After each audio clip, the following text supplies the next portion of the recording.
Get ready to level up your English pronunciation. Today we are doing a shadowing practice using Edgar Allan Poe's Gothic masterpiece, The Pit and the Pendulum. This is the fourth part of the exercise. The rules are simple. Listen closely to a segment of the story. Then repeat it out loud immediately after. Focus on matching a speaker's rhythm, intonation, and pace.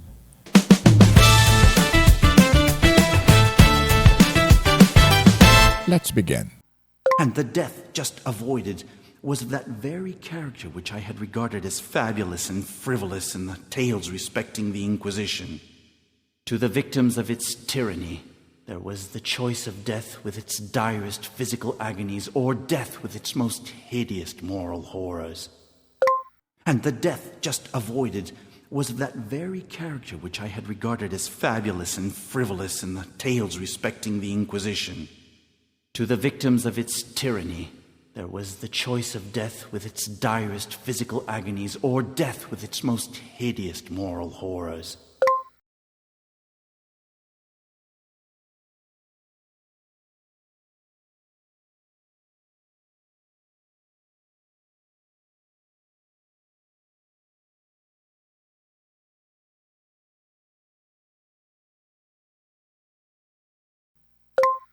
I had been reserved for the latter. By long suffering, my nerves had been unstrung until I trembled at the sound of my own voice, and had become in every respect a fitting subject for the species of torture which awaited me. Shaking in every limb, I groped my way back to the wall, resolving there to perish rather than risk the terrors of the wells, of which my imagination now pictured many in various positions about the dungeon. I had been reserved for the latter. By long suffering, my nerves had been unstrung until I trembled at the sound of my own voice, and had become in every respect a fitting subject for the species of torture which awaited me. Shaking in every limb, I groped my way back to the wall, resolving there to perish rather than risk the terrors of the wells, of which my imagination now pictured many in various positions about the dungeon.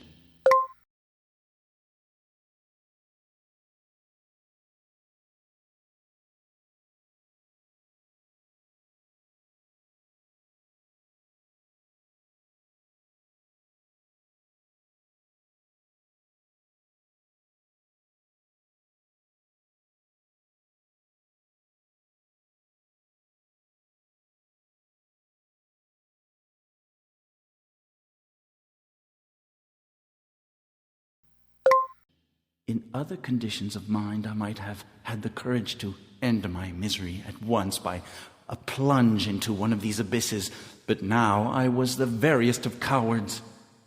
Neither could I forget what I had read of these pits, that the sudden extinction of life formed no part of their most horrible plan.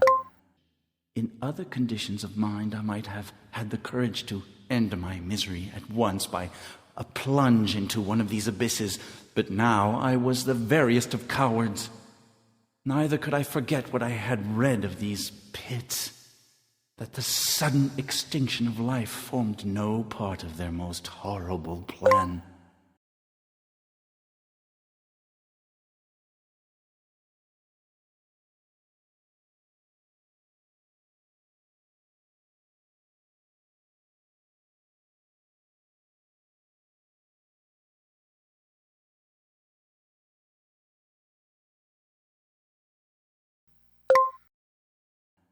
Agitation of spirit kept me awake for many long hours, but at length I again slumbered.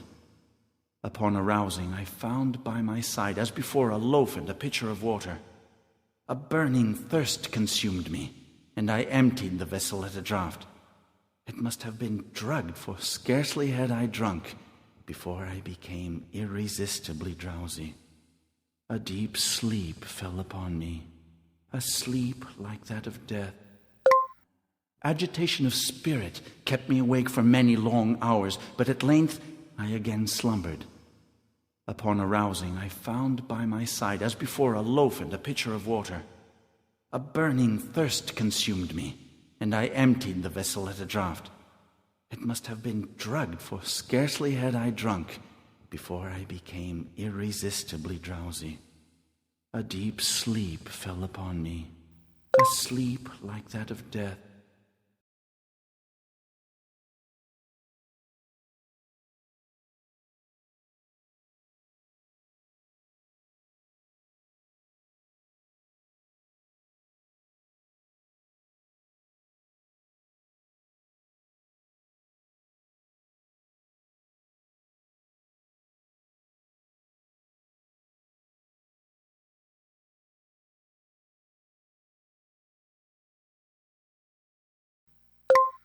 How long it lasted, of course, I know not, but when once again I unclosed my eyes, the objects around me were visible. By a wild, sulphurous luster, the origin of which I could not at first determine, I was enabled to see the extent and aspect of the prison. How long it lasted, of course, I know not, but when once again I unclosed my eyes, the objects around me were visible. By a wild, sulphurous luster, the origin of which I could not at first determine, I was enabled to see the extent and aspect of the prison.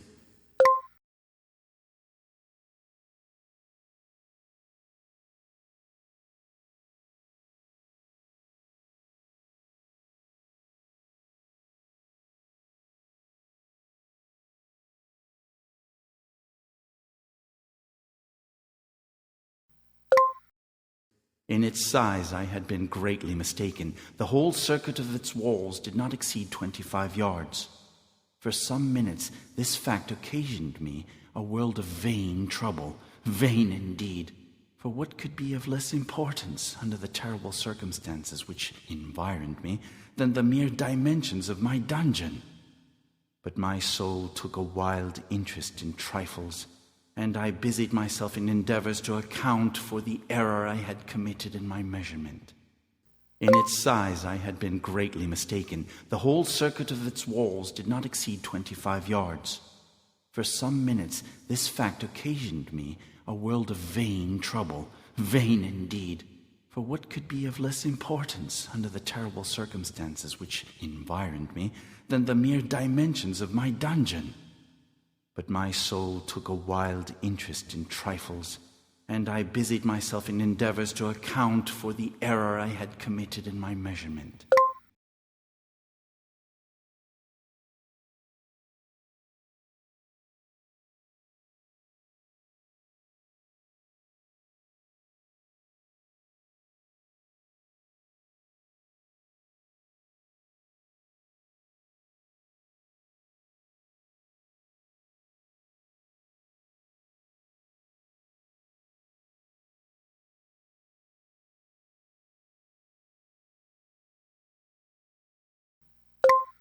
The truth at length flashed upon me.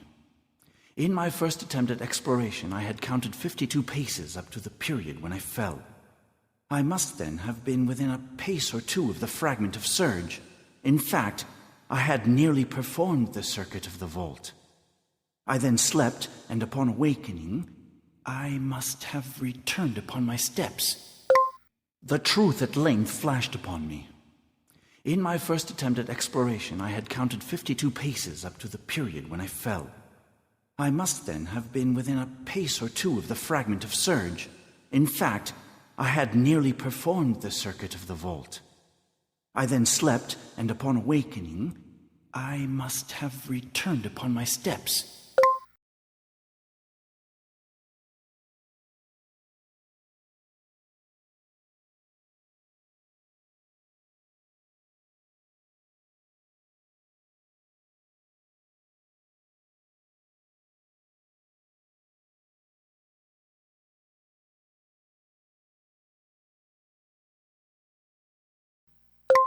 Thus supposing the circuit nearly double, which it actually was, my confusion of mind prevented me from observing that I had begun my tour with the wall to the left and ended it with the wall to the right.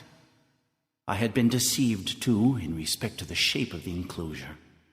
In feeling my way, I had found many angles, and thus deduced an idea of great irregularity, thus supposing the circuit nearly double, which it actually was.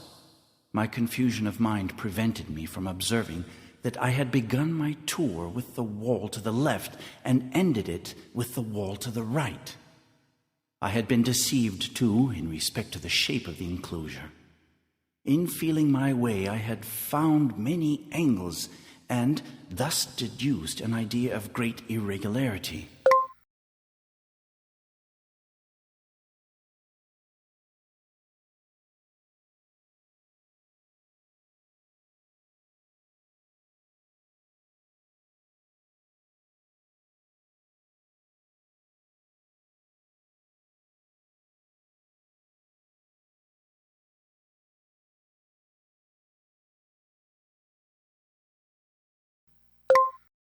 So potent is the effect of total darkness upon one arousing from lethargy or sleep.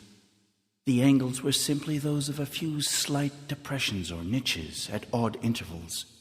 The general shape of the prison was square. What I had taken for masonry seemed now to be iron or some other metal in huge plates, whose sutures or joints occasioned the depression. So potent is the effect of total darkness upon one arousing from lethargy or sleep. The angles were simply those of a few slight depressions or niches at odd intervals. The general shape of the prison was square. What I had taken for masonry seemed now to be iron or some other metal in huge plates, whose sutures or joints occasioned the depression.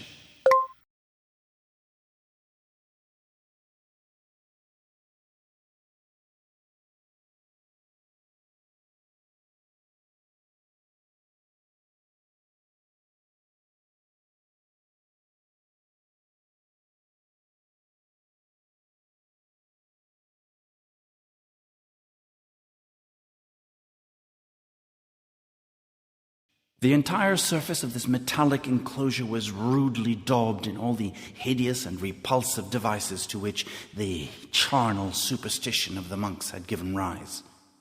The figures of fiends in aspects of menace, with skeleton forms and other more really fearful images, overspread and disfigured the walls. I observed that the outlines of these monstrosities were sufficiently distinct. The entire surface of this metallic enclosure was rudely daubed in all the hideous and repulsive devices to which the charnel superstition of the monks had given rise. The figures of fiends in aspects of menace, with skeleton forms and other more really fearful images, overspread and disfigured the walls. I observed that the outlines of these monstrosities were sufficiently distinct.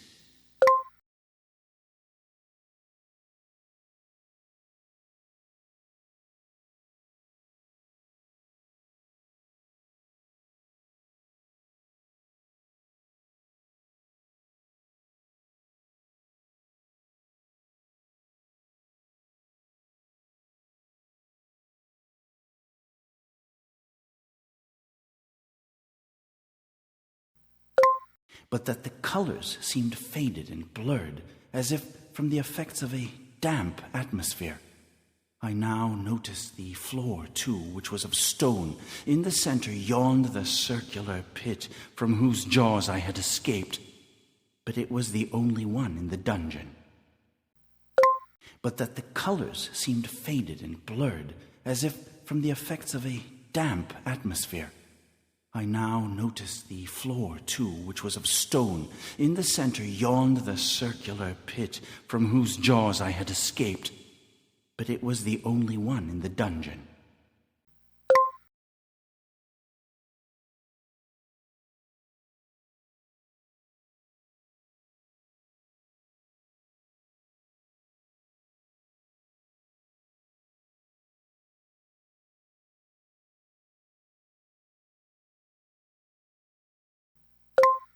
All this I saw indistinctly and by much effort, for my personal condition had been greatly changed during slumber.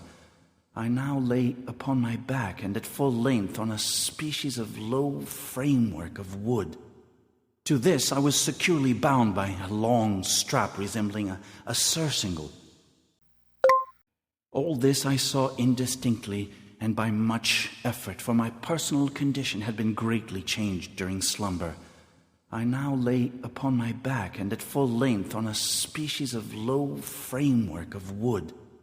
To this I was securely bound by a long strap resembling a surcingle.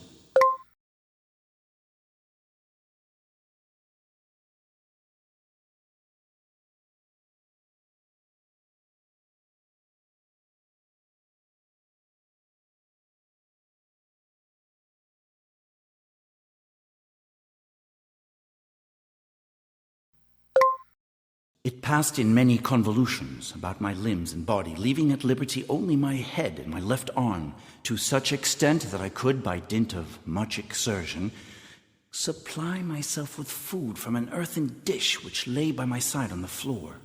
It passed in many convolutions about my limbs and body, leaving at liberty only my head and my left arm, to such extent that I could, by dint of much exertion, supply myself with food from an earthen dish which lay by my side on the floor.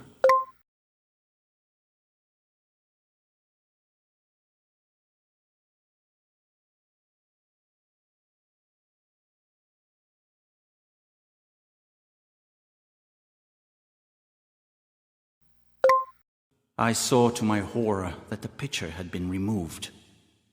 I say to my horror, for I was consumed with intolerable thirst. This thirst, it appeared to be, the design of my persecutors to stimulate. I saw to my horror that the pitcher had been removed. I say to my horror, for I was consumed with intolerable thirst. This thirst, it appeared to be, the design of my persecutors to stimulate.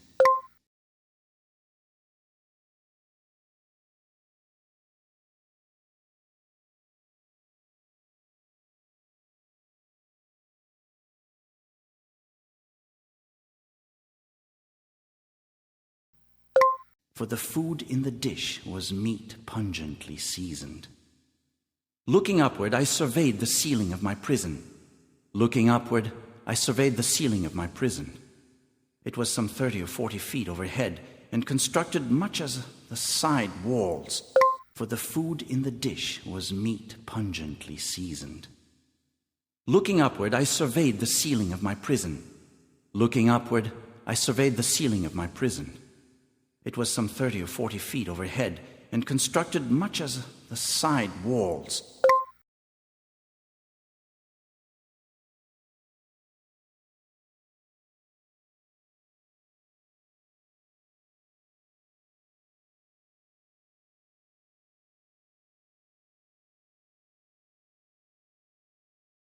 Thanks for being with us. See you on our next video. Let's speak up.